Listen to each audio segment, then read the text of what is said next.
I've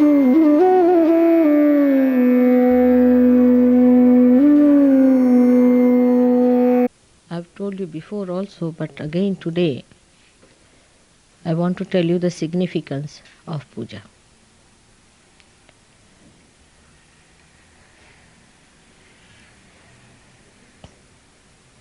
The significance is this, that when you do the puja,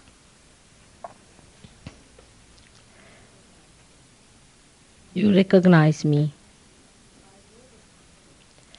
By your recognition and your surrendering, the deities get happy. They are overjoyed that you have recognized it. You have fully identified yourself, that you are understanding me in my full form,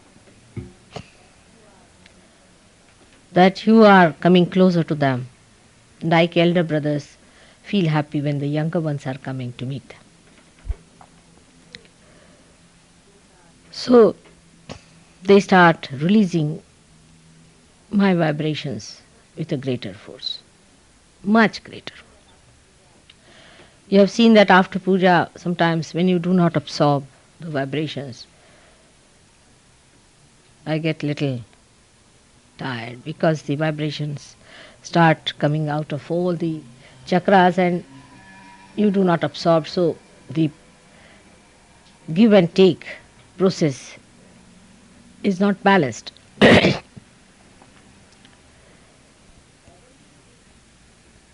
identification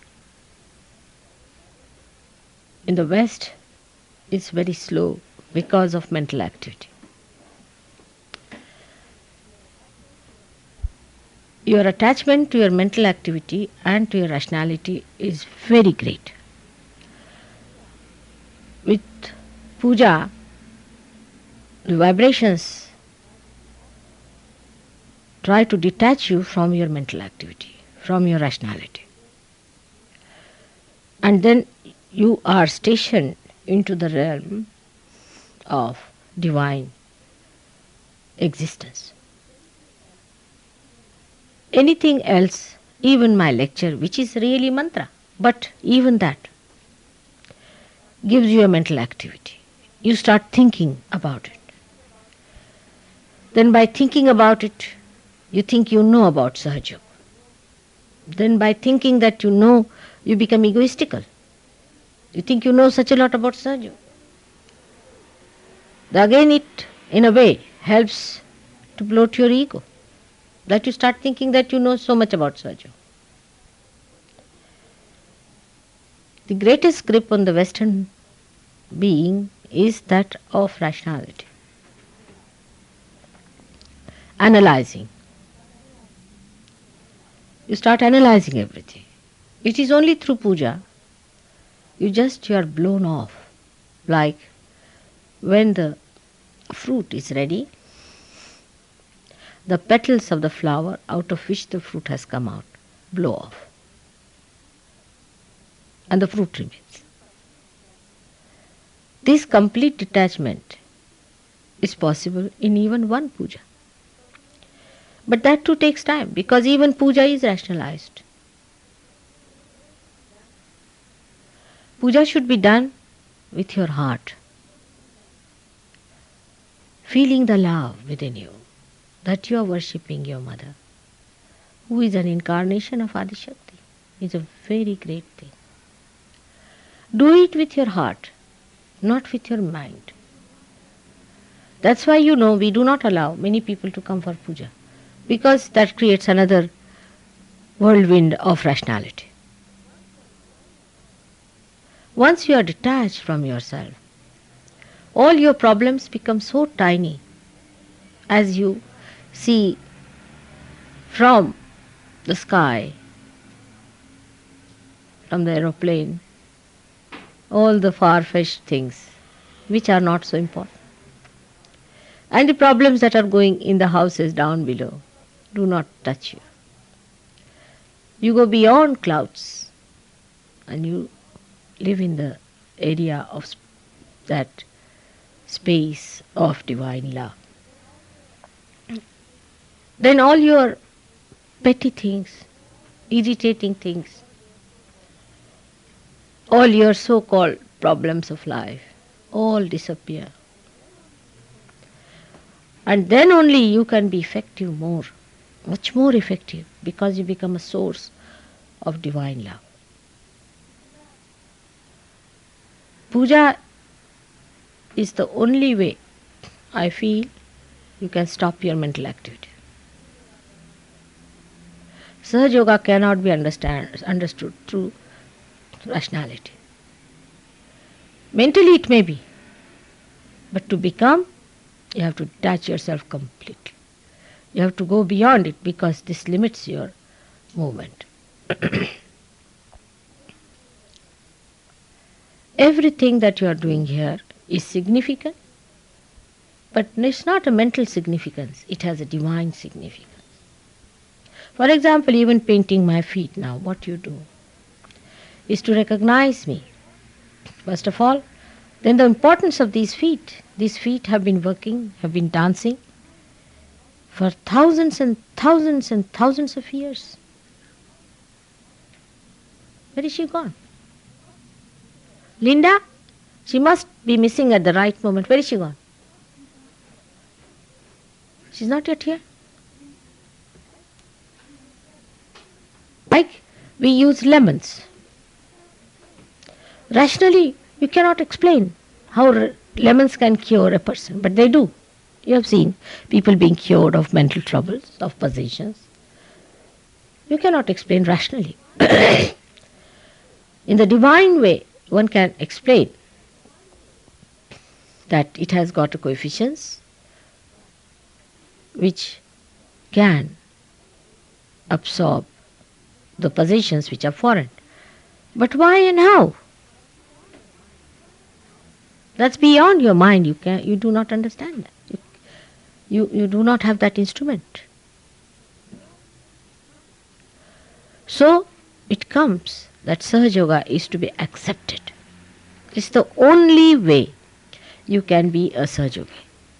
Acceptance is the only way. Go on accepting it so that you develop. Like a little plant starts accepting whatever the Mother Earth gives it and grows. It does not try to understand the Mother Earth. It does not. It just wants to grow on the riches of the Mother Earth. That is what is puja, by which you are blessed by the divine, so that you shoot off from all your physical, mental, emotional, and the so-called spiritual being which was seeking into the realm where you have sought.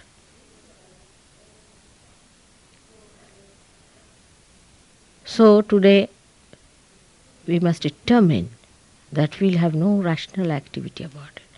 Otherwise you won't have the joy of Sahaja Yoga, which is your achievement. Stop rationalizing it. With your heart, you do the puja. All these things that you are going to do has very, very great significance, which I'll explain to you some other time. But that explanation cannot take you too far.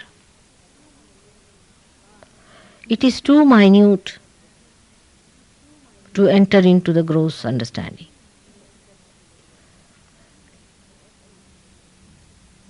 So best is to absorb it and enjoy it. Why do you want to enter into the whole machinery of electricity?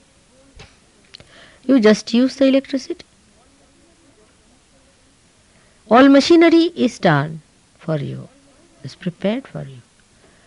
Don't try to envisage it, to conceive it in your little mind. You must know that you have to become the ocean and not try to understand the ocean with a drop of your brain. If you realize that, then you can become the ocean. Your limits are broken by puja and you become one with the unlimited. It blasts your limits and your limitations. Tell your mind not to come and trouble you during puja. Then it will work out. May God bless you. Alan, I think if you stand outside it would be better because it will blast you quite a lot, I know. So just stand there, put your how to do the puja. But you are small children, so it does not matter. It's a pleasant task. Little understanding must be developed that there is a protocol of this incarnation. And you should not try to pass over it. The greatest protocol is humility, is humbleness. Humility is the only way you are given this great opportunity to worship me. If you are not humble, you cannot worship me. It's not a ritual, it's the growing within ourselves. Stop your mental activities now. Just don't think. Then only it will start working. May God bless you.